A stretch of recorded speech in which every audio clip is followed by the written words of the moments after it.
ጠቅላይ ሚኒስትር አብይ የህወሓት አመራር ሰፊ ወታደራዊ ዝግጅት እያደረገ ነው አሉ። ጠቅላይ ሚኒስትር አብይ አህመድ የህወሓት አመራር ሰፊ ወታደራዊ ዝግጅት የጦር መሳሪያዎች ግዥና ወታደራዊ ቅስቀሳዎችን እያደረገ ነው ሲሉ በትግረኛ በሰጡት ቃለ መጠይቅም ከሰዋል። በፌዴራል መንግስት በኩል በጭራሽ ትግራይ ላይ የሚጀመር ጦርነት እንደሌለ አረጋግጣለሁ ሲሉ ተናግረዋል። ትናንት ማክሰኞ የካቲት 24 2018 ዓ.ም ምሽት ላይ የተላለፈው የጠቅላይ ሚኒስትር አብይ ቃለ መጠይቅ በአብዛኛው ያተኮረው ከትግራይ ክልልና ከኤርትራ ጋር በተያያዙ ጉዳዮች ላይ ነው። አብይ ከኢትዮጵያ ዜና አገልግሎት ጋር ከነበራቸው የ40 ደቂቃ ገደማ ቆይታ ውስጥ ከግማሽ በላይ የሚሆነውን ጊዜ የወሰደው ስለ ትግራይ ጦርነትና ስለ ፕሪቶሪያ ስምምነት ለተነሱ ጥያቄ የተሰጠው ምላሽ ነው። የፌዴራል መንግስት በፕሪቶሪያው ስምምነት የተጣሉበትን ግዴታ እንደፈጸመ የገለጹት አብይ አሁን ችግር ሆኖ ያለው ከወልቃይት አካባቢ የተፈናቀሉ ነዋሪዎችን የሚመለከት ነው ብለዋል።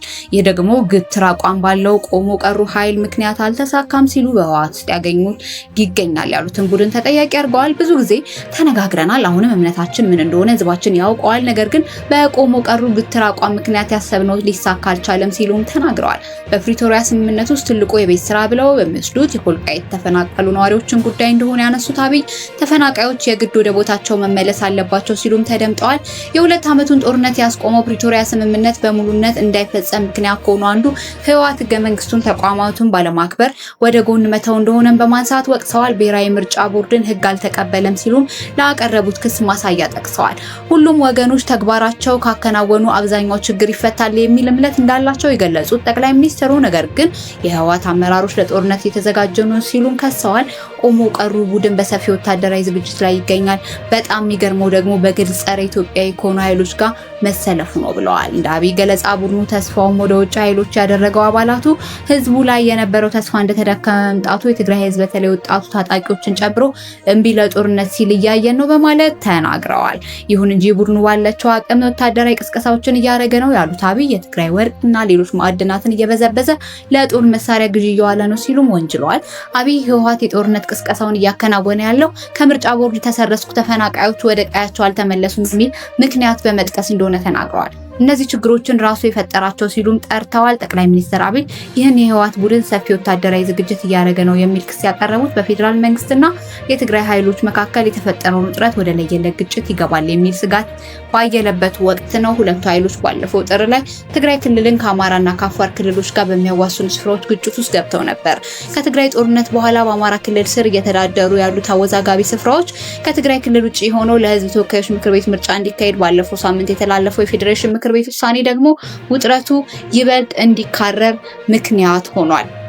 ታዲያ ህወሓትም ይህን ውሳኔ በመቃወም ባወጣው መግለጫ በክልሉ ላይ ከባድ ወታደራዊ ከበባ እንዲሁም መሰረታዊ ፍላጎቶችና አገልግሎቶች ክልከላ እንደተፈጸመ ገልጾ ነበር።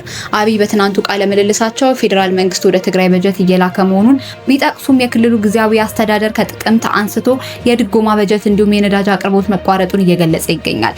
ጥር ላይ በፌዴራልና ትግራይ ኃይሎች መካከል ግጭት በተፈጠረበት ወቅት ወደ ትግራይ ክልል የሚደረገው የአየር ትራንስፖርት አገልግሎት ለ5 ቀናት ተቋርጦ ቆይቷል። በክልሉ የሚገኙ ባንኮችም ደንበኞቻቸው በአንድ ቀን ውስጥ ማውጣት የሚችሉትን የገንዘብ መጠን ወደ 2000 ብር እንዳወረዱ ነዋሪዎች ለቢቢሲ ተናግረዋል። በርካታ የክልሉ ነዋሪዎች በተለይ ወጣቶች ደግሞ ሊነሳ የሚችል ጦርነት ሽሽት ወደ አዲስ አበባ እየተጓዙ እንደሆነም ነዋሪዎች ገልጸዋል። የህወሓት አመራር የጦርነት ዝግጅት እያደረገ እንደሆነ በመግለጽ የከሰሱት አብይ በበኩላቸው ቡድኑ ከኤርትራ መንግስት ጋር ግንኙነት እንዳለው የሚያመለክት ገለጻ በትናንቱ ቃለ መጠይቅ ሰጥተዋል። ከኤርትራ መንግስት ጥሩ ነገር ማግኘት ማይታሰብ ነው፣ ስለሆነም አቅም ካገኘ ሀገርን ከመበጥበጥ ወደ ኋላ አይልም ሲሉ ከሰዋል። ይሁን እንጂ አሳምረን ስለምናውቀው ዳግም ህዝባችንን እንዲበደል እድል አንሰጥም፣ ምናልባት ከሞከረ ደግሞ የመጨረሻ ሙከራ ነው የሚሆነው ብዬ ነው ማምነው ሲሉ ማስጠንቀቂያ ያዘል ምላሽ ሰጥተዋል።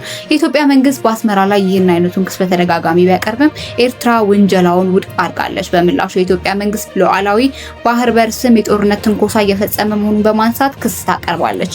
ይህ መረጃ የቢቢሲ ነው።